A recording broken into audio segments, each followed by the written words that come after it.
Well, it's my very great pleasure this morning to be speaking to Stephen Hill on behalf of Fatherheart Life and listening to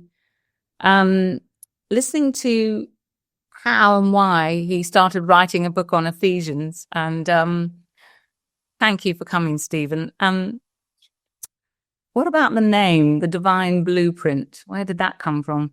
Well, Liz, interestingly, it's great to be on with you. I'm very, very happy to be on here and having interviews. So I quite like this sort of thing. I'm a little bit of a closet journalist myself, so I quite like, and I like getting questions asked to me. So I'm very happy to be on.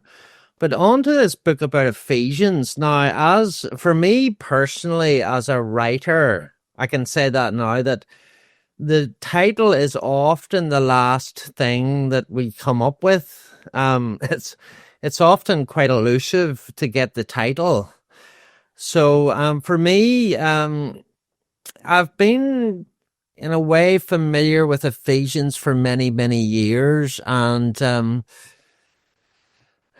I don't want to give too much of a spoiler away about my own book, but what I've realized is that contained within Paul's letter to the Ephesians is the sort of what I could say the blueprint or the architectural plans, if you like, for God's purpose for us as individuals and for the body of Christ.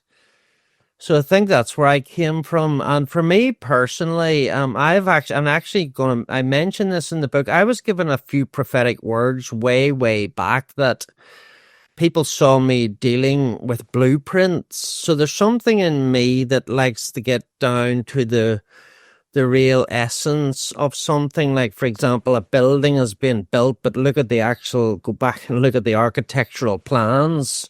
And I think that's where the word blueprint, the divine blueprint, has come from, for me. And that's what I see in Ephesians, that there's a lot of stuff that is laid out there, that is not, it's not, a lot of times in Christianity, and many theologians actually say this, Ephesians is something that God is sort of ultimately working towards, right? Yeah. All that stuff about the unity of the church, but I actually think it's also something that God is working from, because he doesn't change his mind on things. It's something that's already set in the deep foundation of who we are and of what the universe is, so that's why I've really put the title, The Divine Blueprint. Yes, that's amazing while you're speaking. I'm thinking about the fact that, we always ask for a path. Yes. And there is a path, and we've already prepared it. And we got these stones, like paving stones, that get placed in the foundation. And when we're walking on his paving stones, it's almost on a high because we're walking in tune with him. Yes. That's what this is, you're exploring. Yes. So a large part of me, I do feel a commission actually to look at the Bible from a perspective of knowing the Father's love, because the Bible is a very, very problematic book. Even the culture that I come from in Northern Ireland, people have fought over the Bible and stuff like that. And through history, the Bible has proved to be problematic and still for many people. So I don't want to deny that, So I think through coming into the Father's love, I actually know the Bible at a mental level pretty well, from my upbringing and just my own gifting, if you like. But coming into the Father's love, I'm really beginning to see what things really mean.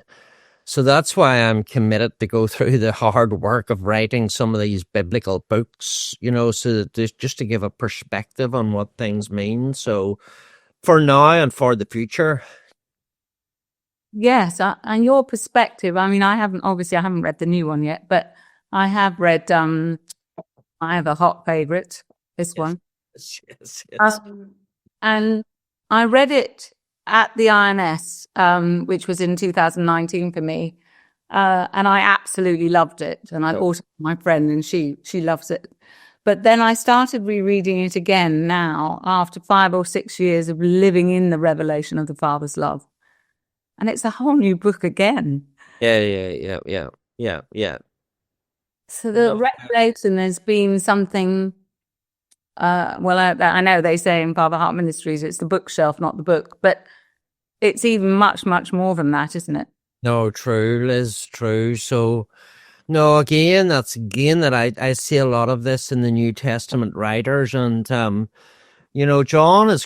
John book is quite interesting. It's quite nice to read. It's one of my favorite books in the Bible, and it's more difficult to write about Paul, because with the John book, there's a bit of story in it. There's sort of woven in with what Jesus says, and then he goes places and all. But in Paul's writings, they're all just letters, but so it's a bit more hard in terms of, I like to use my imagination too, but it's a bit harder to write about Paul. And then Paul sort of seems to go around in circles a lot and stuff, but actually when you get into it, there's some very, very powerful revelation. And I think my struggle a little bit with writing the Divine Blueprint is to try and make it more accessible to people, and that again remains to be seen. So I'm trying not to get under too much pressure about how good the John book was, so I'm just, but for me, I think I've no choice but to just keep releasing stuff. Yes, you've got no choice. Yes, exactly. Yeah. Well, Peter even says that Paul is hard work. I mean, I know he thinks True. so if you can open it just slightly. Yeah. It's the Holy Spirit. I feel that as I'm reading this one, I feel that you're opening heaven's words to me. That's how it feels. So you almost can't help you almost can't help yourself. I think the way that you write and the way that you speak just gives us all an access that we might not have if you didn't write and you didn't. Exactly, Liz. I sort of, I just find some words like theologian and study and all a little bit boring in some ways, so I try to move away. But actually, there does need to be a theology, if you like. There needs to be understanding, which actually helps our hearts, and many people, and basically when people like James Jordan speak, basically I speak too, but it can be written down as well. So it all comes from the same place, really. I mean, I was just thinking you helped with his and Denise's books. Yes, true. No, so yeah. You're a writer, first a writer, and then I think so. Yes, I think so. I think I am a writer, but writing's very difficult work. It's tough work. It's hard graft, but it goes on centuries. Yes, true.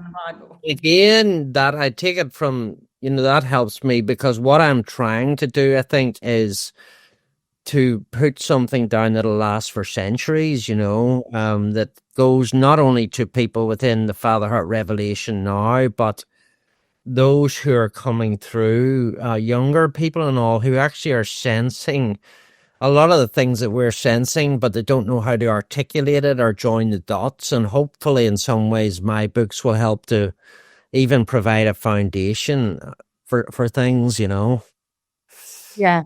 I'm interested in that, actually, because there's something you said at some point that made me realize that the Divine Blueprint isn't just for people within Fatherheart Ministries, in your view. What did you mean by that? Well, I'm sort of keen. There's part of me that wants to constantly push the envelope, or jump out of the particular boat that I'm in, and certainly for myself back here in Ireland, and living with Becky here, we're sort of keen to keep on, I don't know, even to reach younger people too. So, in many ways, Fatherheart Ministries has been a pioneer and a forerunner, and it's certainly given me, I owe my life to, in a sense, even literally and spiritually, to the revelation that's come through James and Denise. But I remember that James and Denise saying that they want this revelation to be like an out of control wildfire, and but I don't think that depends on Fatherheart Ministries either. I think it's already happening, and you meet it in places. And a lot of times, for me, people say to me that I articulate, give words to what's already happening in them. And so that's what I believe, that even in people who have never ever heard of James or me or you or whoever, that there's stuff already happening in people. People are sensing something, and that it's putting words to it. And I think for me, alongside James, I'm quite committed to see that this is not just a dry, dusty, old, problematic book, that actually there is, when you get in touch with the writers of it and who they are, that they actually have a lot of insight, even for our future here in the 21st century. And that's one of the things I've talked about in my new book, The Divine Blueprint, that we have to reconnect with Paul the Apostle, because he's actually ahead of the curve in many ways. And people think he's way behind the curve, but he's actually ahead of the curve when you look at him through the eyes of love and you see the person. He's not some sort of a religious nutcase and some sort of a misogynist. There's actually a lot of stuff there that's going on with him. So I saw somebody sorry, I'll let you come back in a minute, but I saw somebody put a Facebook post, you see, it's actually in my book, but that said, we need to outgrow Paul, you see, and I sort of laughed out loud, and I was bold enough to write down, I think we need to outgrow the writer of this post. So, but you never hear people asking them to outgrow Matthew, Mark, Luke, or John, but everybody's against old Paul. But also because he's hard to understand and is easily misunderstood, So. Well, there was a massive falling out in the Church of England, as always, so happened. But I remember John Stott, who there are many things about John Stott that I love and many things that I don't, and that's neither here nor there. But he was absolutely adored the Apostle Paul. And when they started to say, let's not involve Paul, he got adamant about who Paul is and how important he is. I just wanted to touch on something, a small thing really, but what you said was that people who don't know Fatherheart Ministries and may actually not even have a relationship with Jesus at this point are still so touched by the words of the Bible. And it reminded me that when I would say an atheist, I mean, this light on my, when I was not a believer, let's say, I read a book called Introducing Jesus. Someone gave me a book called Introducing Jesus, a very good evangelist. And I started reading it.